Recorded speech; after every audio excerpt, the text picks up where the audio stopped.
Abi, abah, walid, abaya, abu, bapak, ibu, kaum muslimin, kaum muslimat, sidang majlis zikir dan selawat yang dirahmati Allah. Di dalam Al-Quran ada satu ayat, bunyinya pokoknya ada dalam Al-Quran. Kalau di dalam tafsir Taha Beirut jilid 2, kalau tidak silap entah di dalam surat Al-An'am, kayak itu pokoknya dalam Al-Quran, gak usah ragu. Lahu mu'aqibatun, bagi manusia itu ada malaikat, min baini aidihim wa min khalfihim yahfadunahu min amrillah, dari depan mereka, dari kanan mereka, kiri mereka, depan mereka, belakang mereka. Apa tugas malaikat itu? Menjaga mereka itu, malaikat baginya manusia di atas perintah Allah daripada godaan, gangguan jin dan manusia. Seperti demikian, lebih kurang. Kalau salah tambah, tapi nggak salah tuh pas. Di dalam tafsir Jalalain Ahmad Sawi, di dalam surah Al-Baqarah ada disebutkan pada ayat ini tadi dua pendapat, Bapak Ibu yang dirahmati Allah.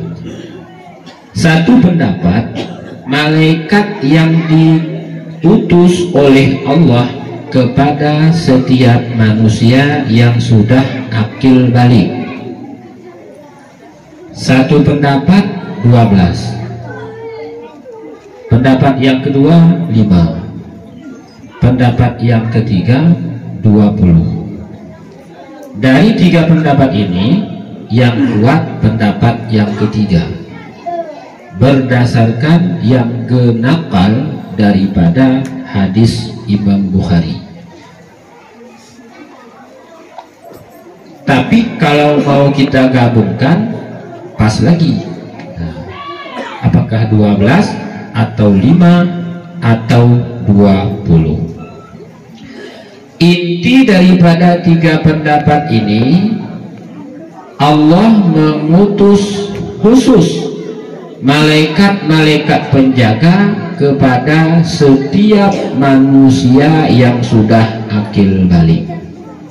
Sampai kapan masa tugasnya? Sampai dia is dead kalau bahasa Inggrisnya, maut kalau bahasa Arabnya, innalillah bahasa nasionalnya. Sampai dia meninggal dunia, maka habislah tugas malaikat yang berjumlah 20. Yang perlu kita garis bawahi daripada ayat ini, 10 malaikat penjaga itu ada yang menjaga dari kanan, ada yang menjaga di sebelah kiri, ada di depan, ada di belakang, ada yang menjaga dua mata. Makanya kita masuk ke hutan, merayap, jongkok-jongkok di hutan, nggak tercolok mata kita. Rupanya ada dua malaikat yang menjaga mata. Tapi saya kembali kecolok, itu dilepaskan sesekali sih. Mungkin kadang mata itu kurang dipakai untuk selawat, kadang itu bukan menuduh, kadang. Ada yang menjaga telinga, makanya di telinga itu nggak masuk lalat, nggak masuk kecoa ke dalam telinga kita itu, karena ada malaikat penjaga di situ. Kecuali cemekam, itu suka kecoa itu, karena kecoa itu suka sama bau terasi. Makanya agama menyuruh kita potong kuku hari Senin, hari Kamis, dan hari Jumat. Lebih-lebih kuku kaki, supaya nggak bau terasi datang kecoa ke situ. Kenapa di kaki itu nggak ada malaikat penjaga? Karena dia nggak berlubang. Mata, di mata itu dua, terus di telinga kiri kanan. Tapi ada orang yang masuk lalat ke telinganya. Itu yang ada itu, kalau di dalam istilah kaidah an-nazir kal adam, al-adam lain tabar. Yang jarang terjadi itu dianggap kek tidak ada. Yang kek tidak ada itu nggak kena hukum. Terus kita perusin berapa banyak orang yang masuk lalat ke telinganya, sama yang nggak masuk. Oh, banyakan nggak masuk, berarti yang satu-satu itu dilepaskan mungkin oleh malaikat itu. Kadang disuruh masuk juga satu-satu, itu nggak tahu juga. Itu mungkin teguran, kadang telinga itu kurang mendengar kebaikan, kurang mendengar pengajian dan sebagainya. Bapak Ibu yang dirahmati Allah, saya yang sungguh terpana dan terpukau dan terpesona sama ayat ini. Ada dua malaikat khusus menjaga mulut orang yang dijaganya itu. Berapa kali dia membaca selawat pada waktu hari dan berapa kali mulutnya itu dipakai untuk berselawat pada waktu malam. Masya Allah, tabarakallah, innalillah. Kalau orang bilang salat itu bid'ah, tapi kalau dibilang orang kita bid'ah, nggak usah kita balas, kita diam aja. Karena kalau kita balas pun nggak selesai masalahnya. Cek pengajian sama Abati tadi malam, habis pengajian kami ada bincang-bincang lagi. Karena saya orangnya walaupun agak langsing tapi keras sedikit. Mungkin doktrinnya dulu salah ambil.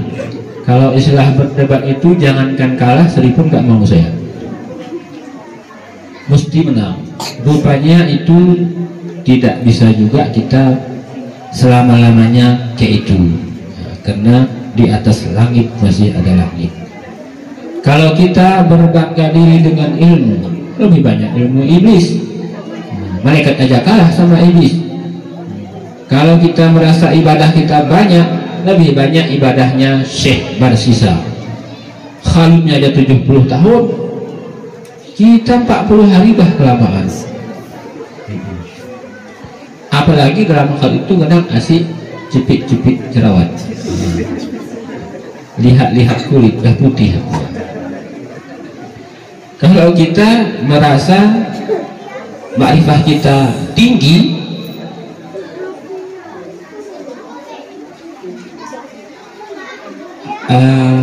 Syekh Barsisa muridnya saja bisa terbang di udara, bisa jalan di atas air.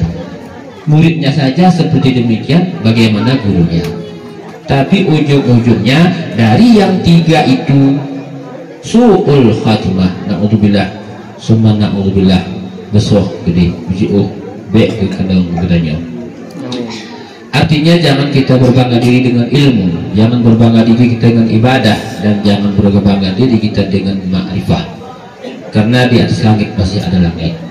Bapak Ibu yang dirahmati Allah, jadi jumlah malaikat yang dikirim oleh Allah kepada kita untuk menjaga kita siang 10, malam 20.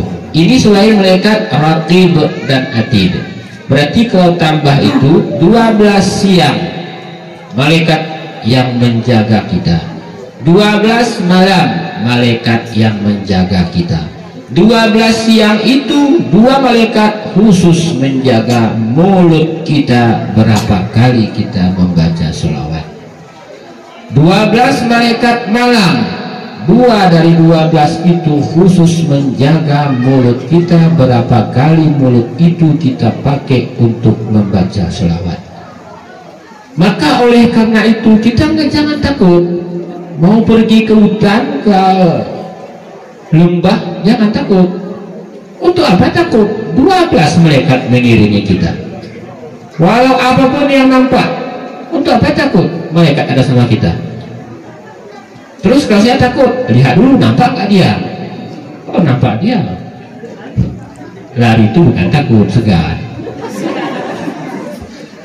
Tapi apabila kita menyadari kehadiran mereka, Bapak Ibu yang dirahmati Allah, maka seolah-olah kayak ini, tak ada orang yang tak beriman di atas permukaan bumi. Apabila kita menyadari kehadiran mereka bersama kita, tak ada orang yang melakukan maksiat di atas permukaan bumi ini. Mungkin di padang mahsyar nanti itu akan dijadikan sebab musabab kita akan menjadi orang yang menyesal. Karena seperti petuah tengku guru kita, alim ulama kita, jangankan orang yang masuk ke dalam neraka, orang yang masuk ke dalam surga saja masih merasakan menyesal, apalagi yang masuk ke dalam neraka. Orang yang masuk ke dalam surga menyesalnya, tanggung sekali amalku, kalaulah aku tambah sedikit lagi naik surga satu tingkat lagi. Yang kedua juga kayak itu, yang ketiga juga, keempat dan seterusnya. Kalau yang masuk surga saja menyesal, bagaimana orang yang masuk ke dalam neraka? Tapi kita masuk surga. Kalau nggak masuk pun maunya masuk, dan jangan masuk ke dalam neraka. Intinya begini, apabila kita beriman, patuh dan taat kepada Allah, kepada Rasul, asal ada iman walaupun sebesar biji zarrah, pasti masuk dalam surga, walaupun transit dulu ke neraka. Itu lain ceritanya. Intinya apabila iman kita ada walaupun sebesar biji sawi, biji zarrah, maka dia pasti akan masuk ke dalam surga. Tergantung kita bagaimana membesarkan iman, menguatkan iman, apalagi ini masa. Demikian, lebih kurang kiranya bermanfaat. Hadanallahu wa iyyakum ajma'in. Wassalamualaikum warahmatullahi wabarakatuh.